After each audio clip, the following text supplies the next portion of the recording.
തൃശ്ശൂർ കടപ്പുറം പഞ്ചായത്തിൽ ഇതുപോലെ നേരത്തെ ചെല്ലാനത്ത് കണ്ടതുപോലെയുള്ള വലിയ കടൽക്ഷോഭമാണ് ഉണ്ടായിരിക്കുന്നത്. മുനക്കക്കടവ് തെക്ക് ഭാഗങ്ങളിലൊക്കെ കടൽ വെള്ളം കരയിലേക്ക് ഇരച്ചു കയറി ഒട്ടേറെ വീടുകളിലേക്ക് വെള്ളം കയറിയിട്ടുണ്ട്.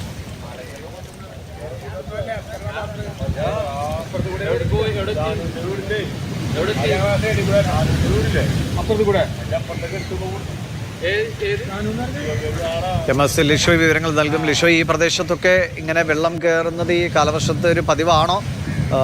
എത്ര ഉള്ളിലേക്ക് വരെ വെള്ളം കയറിയിട്ടുണ്ട്? എത്ര ആളുകളെ മാറ്റി പാർപ്പിക്കേണ്ടി വന്നു?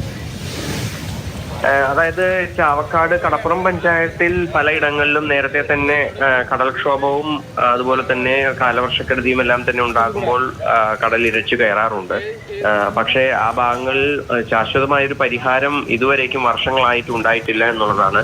അഞ്ചങ്ങാടി വളവിൽ കഴിഞ്ഞ ദിവസമാണ് ഒരു കെട്ടിടം കടലെടുത്തത്. അത് ഓരോ ദിവസവും ഈ മേഖലയിൽ കടൽ കയറി വരികയാണ്.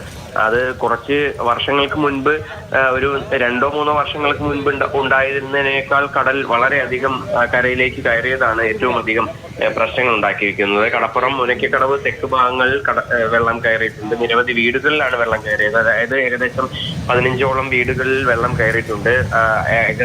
ഈ ഭാഗങ്ങളിൽ നിന്നായി 30 കുടുംബങ്ങളെ മാറ്റി പാർപ്പിച്ചിട്ടുണ്ട്. കൂടുതൽ വീടുകളിലേക്ക് വെള്ളം കയറാതിരിക്കുന്നതിന് വേണ്ടി അവിടുത്തെ ആളുകൾക്ക് ജാഗ്രതാ നിർദ്ദേശവും അതുപോലെ തന്നെ ആവശ്യമെങ്കിൽ ക്യാമ്പുകളിലേക്ക് മാറാനും നിർദ്ദേശം നൽകിയിട്ടുണ്ട്. അഞ്ചങ്ങാടി വളവ്, വെളിച്ചെണ്ണപ്പടി, നോളി റോഡ്, അനന്തവാടി എന്നിവിടങ്ങളിലാണ് വീടുകൾ വെള്ളം കയറിയിരിക്കുന്നത്. ഈ പല കുടുംബങ്ങളും ബന്ധുവീടുകളിലേക്കാണ് മാറി താമസിക്കുന്നത്. ഈ അഞ്ചങ്ങാടി വളവ് ഭാഗത്ത് കടൽ ഭിത്തി കാര്യക്ഷമമല്ല. അത് തന്നെയാണ് ഈ കടലേറ്റത്തിന് ഏറ്റവും പ്രധാനപ്പെട്ട ഒരു കാരണമായി അവിടുത്തുകാർ ചൂണ്ടിക്കാണിക്കുന്നത്.